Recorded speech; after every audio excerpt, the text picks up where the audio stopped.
Well, tell me about your your cardiovascular conditioning. No, I do yoga. I don't hike. Well, pretend like it's yoga and just like move your feet. It'll be awesome.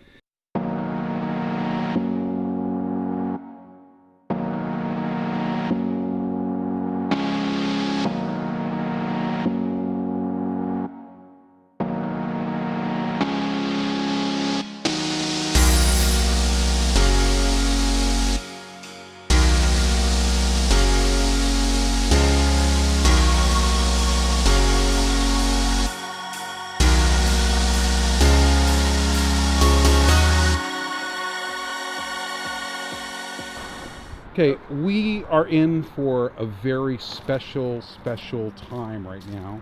We are with the one and only legendary Stephen David Brooks. Hello. Now, Stephen, have you been on this trail before? Walking, no. Driving, yes. It's not really a trail because we're having like a little bit of issues with it. Yeah. Because there's actually construction going on with the trail, and they've basically shut down half of it. So we're going to go through this suburban area to get to the other half of the trail. Okay. But it is a celebrity-laden trail because we were actually going to pass George Clooney's house. Woo woo. That's very exciting. And I understand that Roddy McDowall lived here. Yes, right up here, if I remember correctly. It's been a few years, but yes, up here to the left. I seem to remember a circular driveway, but I could be wrong. I'll recognize it when I see it. Is he still there? No, he passed away years ago. So you worked with Roddy McDowall? Yes, he was a good friend of an agent I was working for while still in film school, an agent named Robbie Lance. And he and Roddy needed someone to help sort his photos for his new photo book. He was a great photographer, Roddy McDowall. A lot of the famous pictures of Monty Cliff and Elizabeth Taylor and so on were taken by Roddy. And he needed to sort the photos for his book that was going to be published, Book of Photos. And it was great because he was a really nice guy, and I got to see a lot of really cool photos because his party snapshots would be Elizabeth Taylor and Monty Clift having a martini. You know, we just have our friends who are not very interesting, but his friends were really cool and ultra famous. I think this is the house right here. I'll turn it around. This is the house. This house here? Yep. When you were growing up, did you ever think you were going to be a filmmaker? Yes, because I wanted to be a musician, but I wouldn't practice very much. Like so many people, I just started. I remember I saw a re-release of 2001, and it's one of those movies that would get re-released every couple of years, back in the days before home video, and it was the first time I became aware that there was a vision behind the images on the screen, because Stanley Kubrick has such a unique way of shooting and staging and dealing with his actors and so on. So I started reading books on the making of 2001 and so on, and got an 8mm movie camera, started making movies and imitating Stanley Kubrick shots, and that was that. I mean, after that, I went back in the home video era, you know, discovered Dr. Strangelove and Lolita and Clockwork Orange and Full Metal Jacket and The Shining. And Barry Lyndon, which actually is my second favorite Kubrick film, even though a lot of people think it's slow and boring. I think it's great. If you're making a comic book movie, the director is cannon fodder. So that's true. Well, then the other thing too, though, is there's this also this kind of different kind of filmmaking. I liken it to like, well, is corporate filmmaking even really filmmaking? You know, filmmaking by committee, filmmaking with, you know, the toy companies. Well, look, unless the crew is one person doing everything, it's filmmaking by committee. The question is, who is really steering the committee, and where is the power center that is the conduit between the director and what's on the screen? The smaller the film, the shorter that conduit is. the more money involved, the larger the committee. That's just the way it is. And the people in the committee want to minimize risk, which is why everything take the easy road. Get corporate sponsorship, get product placement, get tax incentives, do all these things to sort of try to minimize the actual financial risk. When you make a film or make a project, it turns into a situation where you're serving the film, you're serving the story.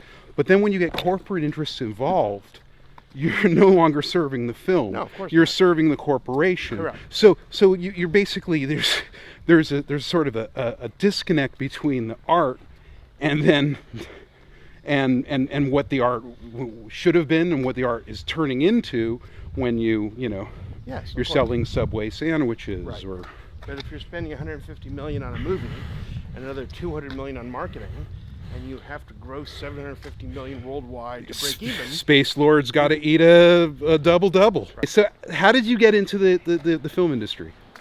I answered an internship ad at UCLA during one summer.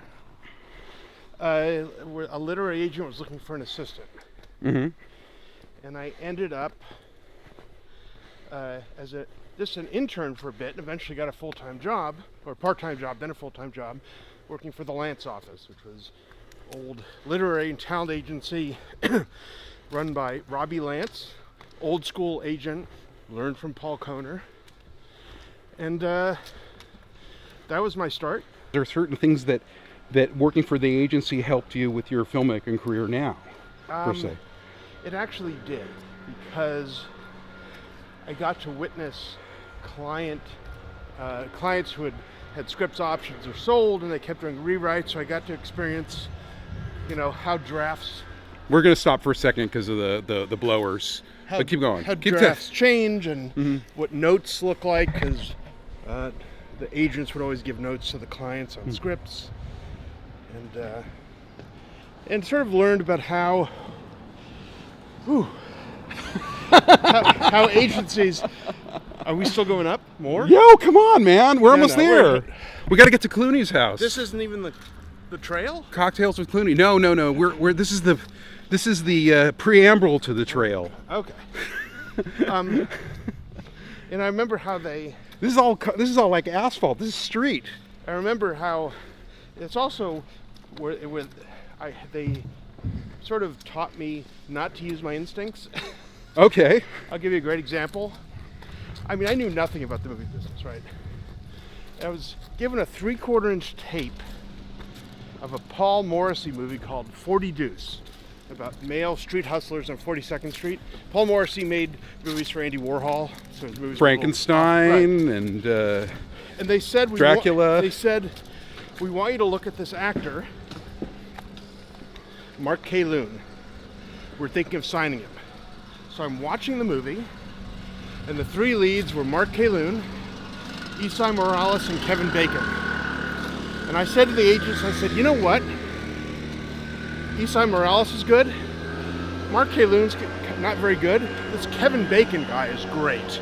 And they said, you don't know what you're talking about. We're going to sign Mark Caloon, who is now a computer analyst in Portland. Hasn't worked in the business since I don't know when. But well, I mean, he didn't work very much. I mean, if it wasn't for, let's say, a movie like Flash, no, what was it? Footloose. Yes. Maybe one would know who Kevin Bacon is. Well, there's always that. Yes. I mean, I don't know. It's just sometimes. I mean, this business works in such crazy, random ways. Well, tell me about your cardiovascular conditioning. No, I do yoga. I don't hike. Well, pretend like it's yoga and just like move your feet. It'll be awesome. My watch is going to be very happy with me. Why? Well, because it's got a step counter. Oh, that's good. No. Oh, we're resting again? How much higher? So, how much higher? We're almost there. You said that a mile ago. What is the value of casting in filmmaking? Well, in creatively or financially, because they're two different both. things. I mean, I don't creatively. It's something Tobe Hooper told me. He goes, 98% of directing is casting. And he's absolutely right. If you pick the right cast, of capable actors. Obviously, the script has to be good. That goes without saying. But once you have that, you can almost make the movie director-proof if you cast properly. Because they're going to do their homework. They're going to come up with something interesting. You put Meryl Streep in your $50,000 movie, she's going to be great whether you direct her or not. Yeah, I don't know. It depends on how nuts the director is. I mean, I know this, who will remain nameless. I know this one director, and him. Him. He gets good actors, and he has them scream at each other at the top of their lungs, exhausting them. But and see, that's bad directing. Well, you're saying that an actor's director-proof, and I don't think any actor's director-proof, okay. especially when the director doesn't know what they're doing. Well, if the director sabotages the movie by being an idiot, yes, of course. But what I mean by director-proof is the director can sit back and just go again, do 10 takes, walk away, and they're going to have something that works if you cast the right people. That's what I'm saying. You can jump in and disrupt their process and screw the whole thing up, of course. I mean, I definitely think that a good actor makes the director's job a lot better. Of course. So he's doing really well. I'm really proud of Stephen David Brooks. Thought he was going to die in the beginning. He's very rock and roll. Yep. Okay, Stephen David Brooks, there's one major question, this sort of set Twitter ablaze about Stephen David Brooks. And what kind of hair products do you use? Well, let me see if I can get a promotion deal first. I use Trader Joe's shampoo and conditioner. And the rest is Genetics and Giuseppe Franco. Who is Giuseppe Franco? Giuseppe Franco Salon on Canyon in Beverly Hills. Is that who does your hair? Yeah. Oh my. That's so old school. So, all right, okay, so let's talk about Flytrap, your latest offering, feature offering. Yes. I mean, you've made some shorts that are going around festivals right now. Flytrap's available. How is it available? How can we see it? Just about everywhere. Amazon Prime, Amazon UK, Amazon Japan, Amazon Germany. Well, you have an exclusive deal with Amazon? No, it's just also Google Play, Fandango now. But is it available in the Amazon? Soon. Because actually Amazon is expanding to like another 100 countries. Okay. So yes, it's going to be available literally worldwide soon. And we just made a sale to China. That's congratulations. That's awesome. And Flytrap's this really awesome, funny, kind of psychological thriller with sci-fi elements. Yeah. Question. And very little product placement. Okay, so when you're writing a script for yourself, that's one thing, but you actually do work for hire. Yes.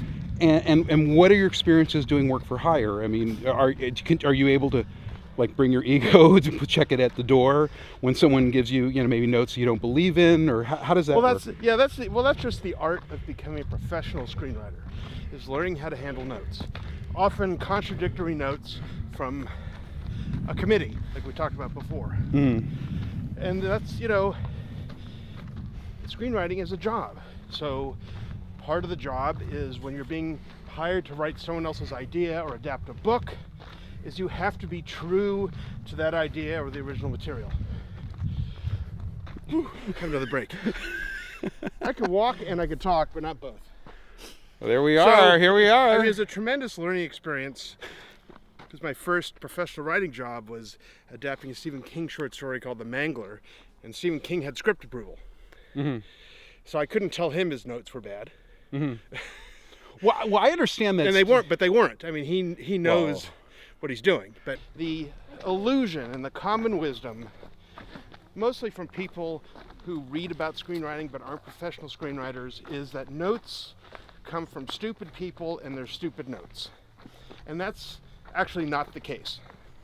Oftentimes, you get what seems like a stupid note from a smart person, and what you don't realize is that the head of marketing said, we need to do this. We need to do that to make a China sale. Can you do this so that we can sell to Spain or whatever it is?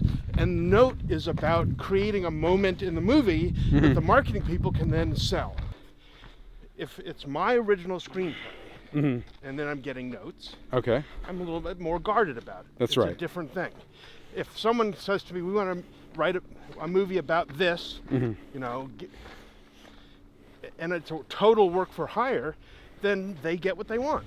I still can argue with them, go, you know, I think this would work, that won't work. I have discussions about that and try to defend what I think is the integrity of the story. But ultimately, if they're paying the bills, they get what they want.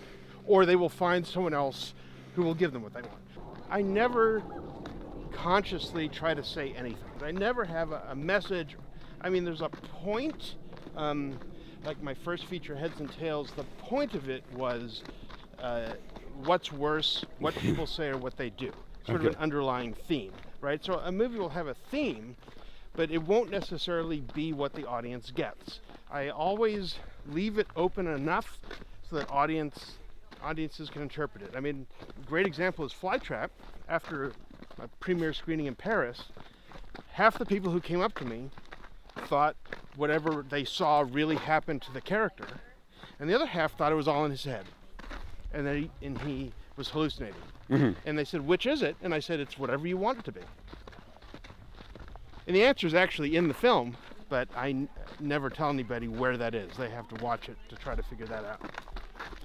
But I don't like to lecture an audience. Theme is important to me. When you say theme, like for example, like what is the theme of Flytrap? The theme of Flytrap is just because you're paranoid doesn't mean they're not really after you, which I think is a quote from Catch-22. I think Yossarian said that. So that's the theme of Flytrap.